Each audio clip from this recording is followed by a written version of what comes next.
It's time for... Oh my god, oh my god!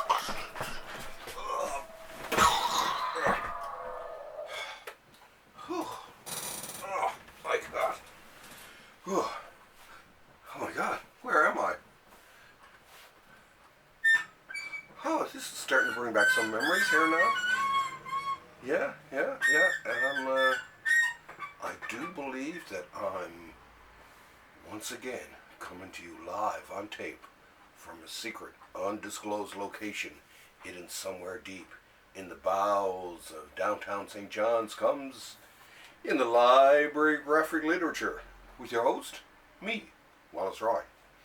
So, yes, so we're not outside here today, and it's more for many other reasons that I won't go into now. But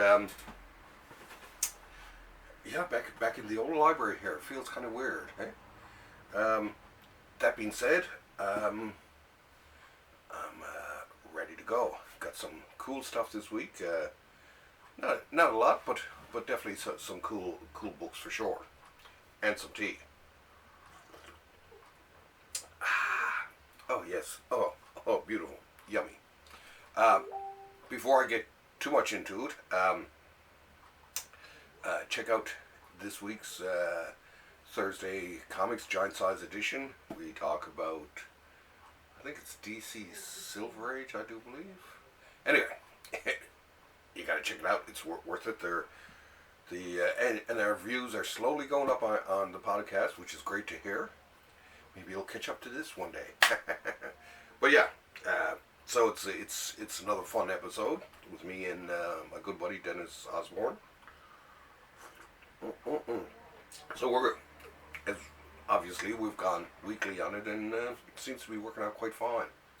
So yeah, check it out. Let us know what you think.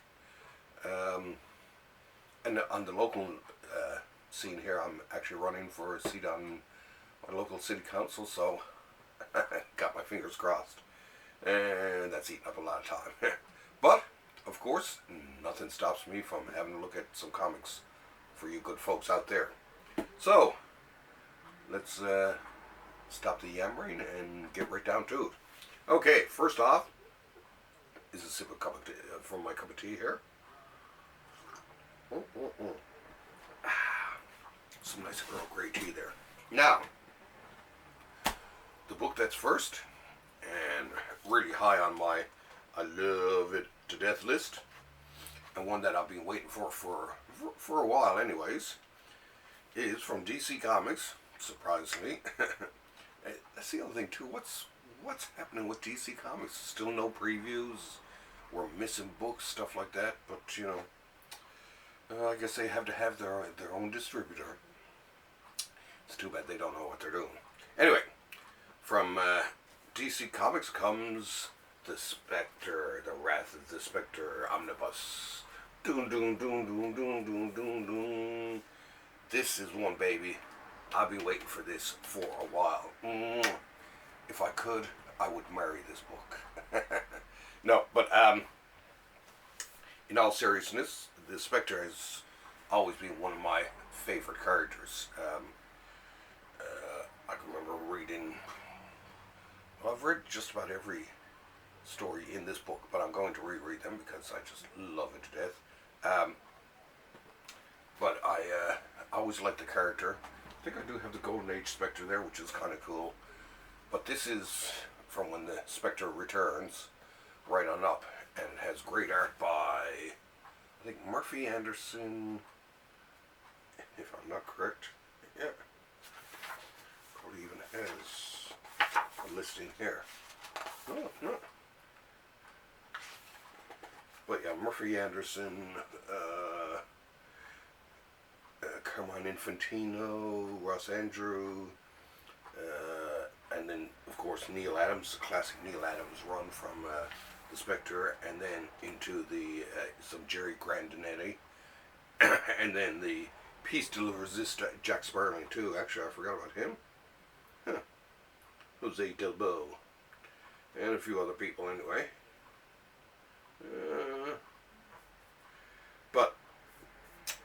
course, my favorite out of all of the, especially the 60s and 70s. I mean, I love the Adams one, but the Jim Aparo run is absolutely stellar. I collected them like a freakazoid when I was a kid. My late brother Jeff, he loved the Spectre, and he really liked. So it's kind of too bad that he's not around to see this finally collected. Although I did get him a soft cover years ago of it, but they never did put it out in the hardcover, which is a shame because absolutely incredible series. I used to love how he'd come up with the most gruesome deaths for the criminals that he'd be facing. Mm-hmm.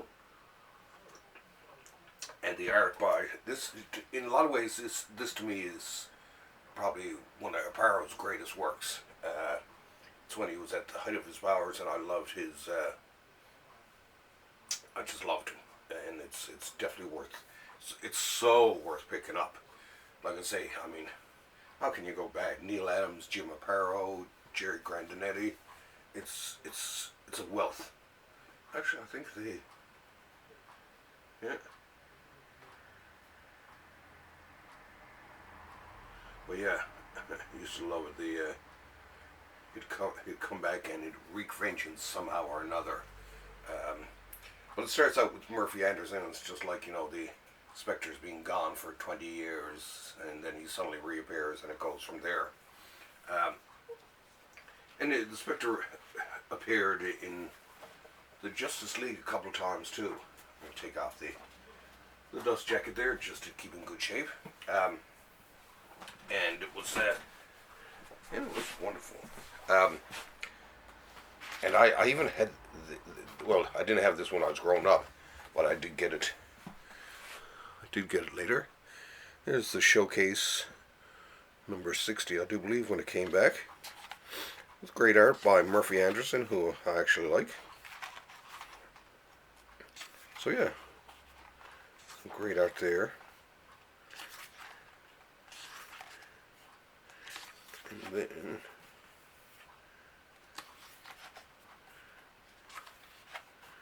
so we'll zip through there. The Spectre.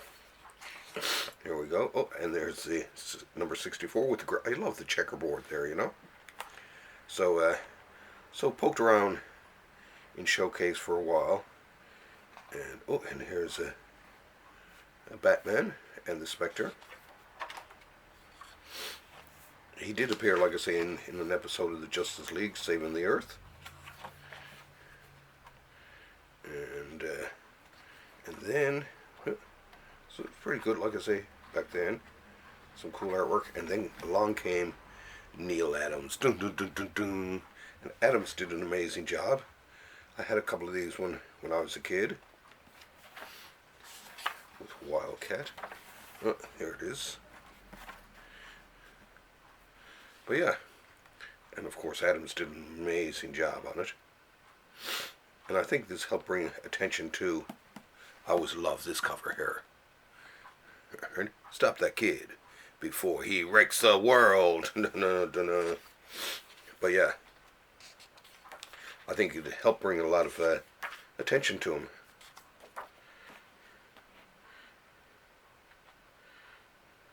But yeah, absolutely amazing. Amazing. It's great artwork. And then I guess he moved on to other stuff, and Jerry Grandinetti took over, and it was still puffing along, and then eventually was cancelled. So we had to wait a while until finally. Here's a. Jesus, it's almost looks like a.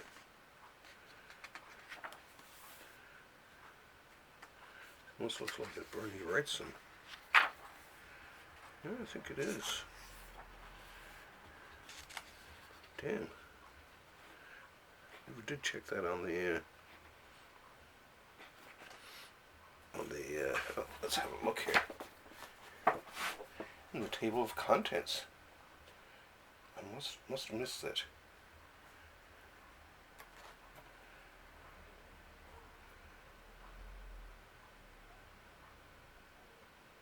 Yeah, always Bernie Wrightson.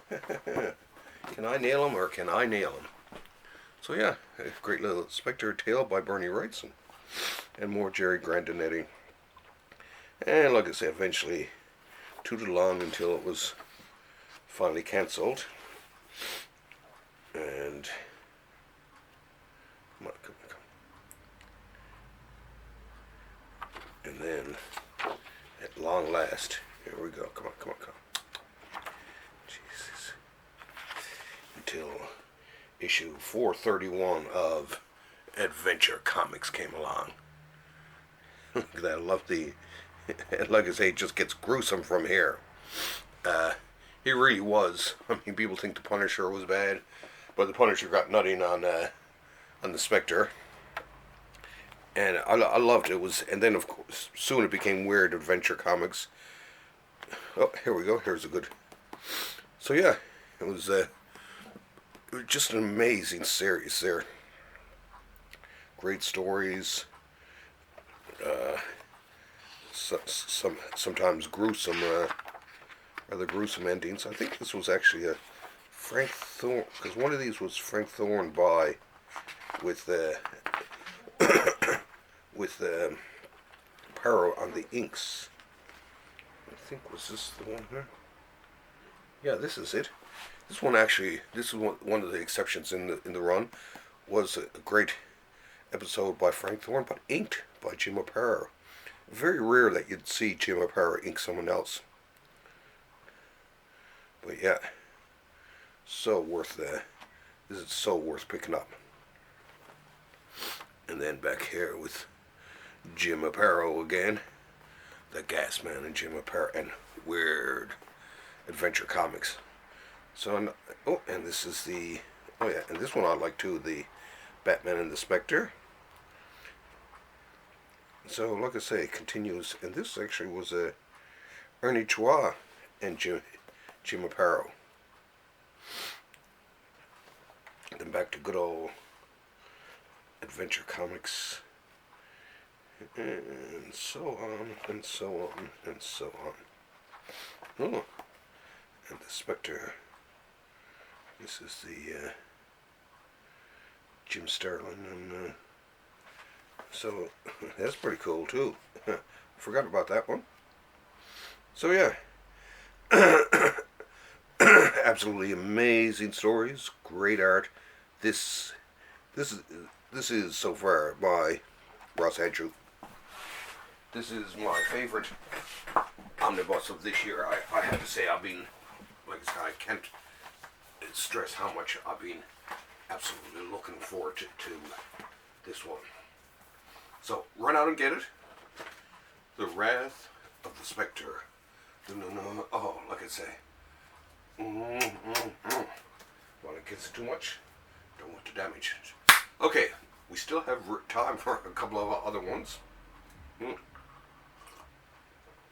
another one from DC. And another classic. This is Superman, the Man of Steel by John Byrne. Dun, dun, dun, dun, dun. I don't know if he was excited about doing John Byrne coming from Marvel, but this is what they gave him. And, you know, I can remember at the time reading it, and I was pretty excited about it, and I liked it. And, yeah, and it was, he'd sort of revamped Superman. And it's funny because he ended up doing I think he did the cover for Time magazine too. So, he basically took a shot at revamping good old Superman, one of the first revamps, since 1970, I think, at the time. But definitely, you know, worth picking up. So let's have a quick look here. Okay. Come on. And this is Dick Gordana inking him there.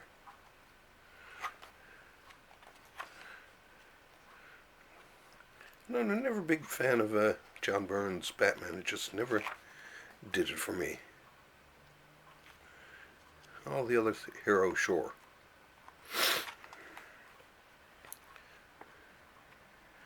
But yeah, so definitely worth picking up. A classic series. Some great Byrne, and for you Superman fans, some great Superman. We had Jerry Ordway getting in on the action there too.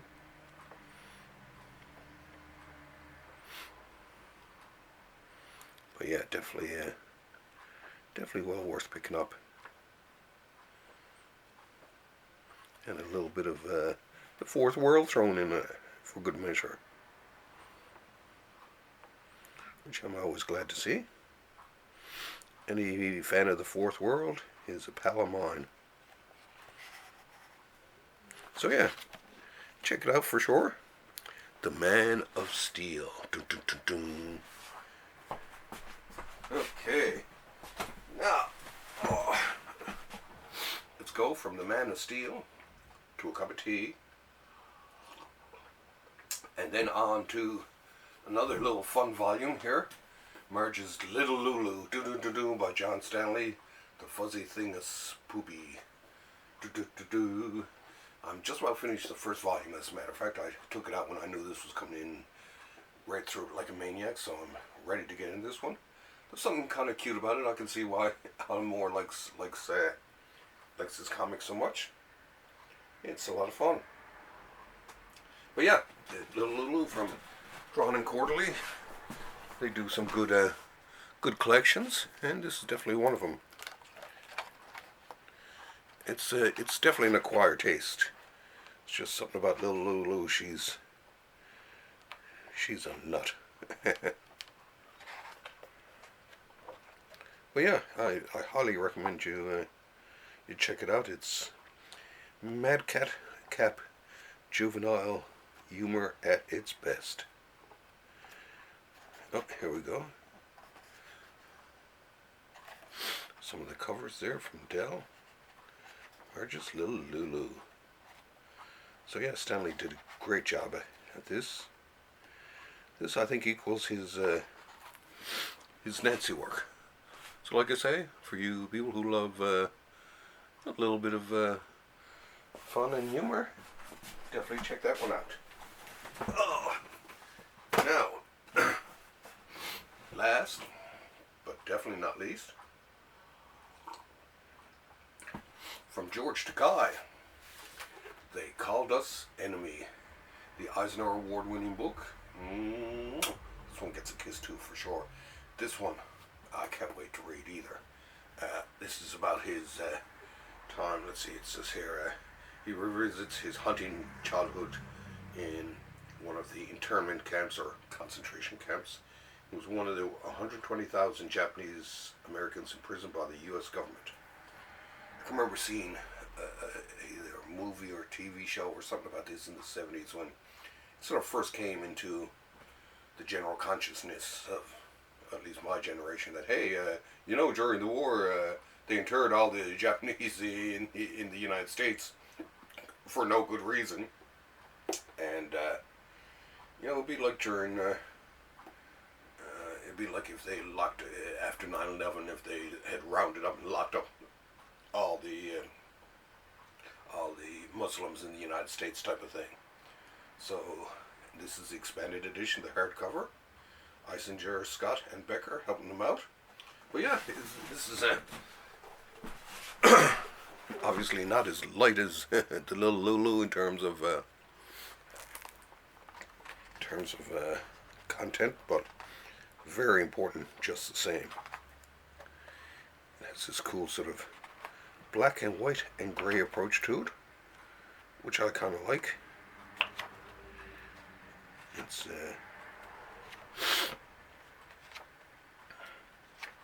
sort of neat.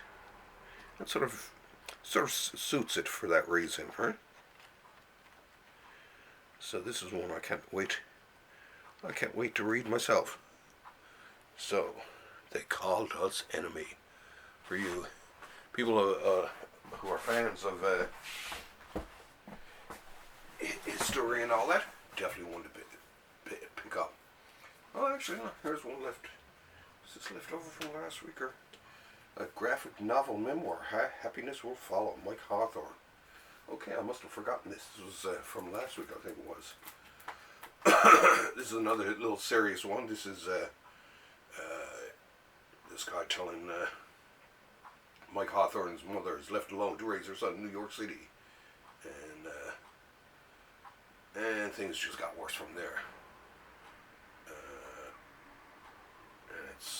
it's an interesting book. Once again, like a lot of other ones, approaching subjects that are a little bit less than funny or adventure laced.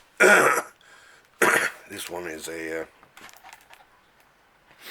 this one I did talks about abuse he faced as a child, so it's definitely worth a read. The artwork is fabulous in it. So yeah, check it out. From Mike Hawthorne. Dun, dun, dun, dun, dun. Anyways, that's about it for this week. I'm coming down with a cold, you know. Next week, hopefully, I'll get out and about again, out into the wild blue world outside these walls, and bring another episode in field trip format. I actually really enjoy them too, because I get out of the house, get to visit a little piece of the city I like, and I get to share a bit of my city with you. That being said, it's time to boom tube it out of here. Come on, Mr. Boom Tube. Okay, and don't forget, check out our Thursday Comics podcast. And, of course, we'll have a new one up next week again. And again after that, and the week after that. Okay, love you all. And thanks for having me over. Okay, bye.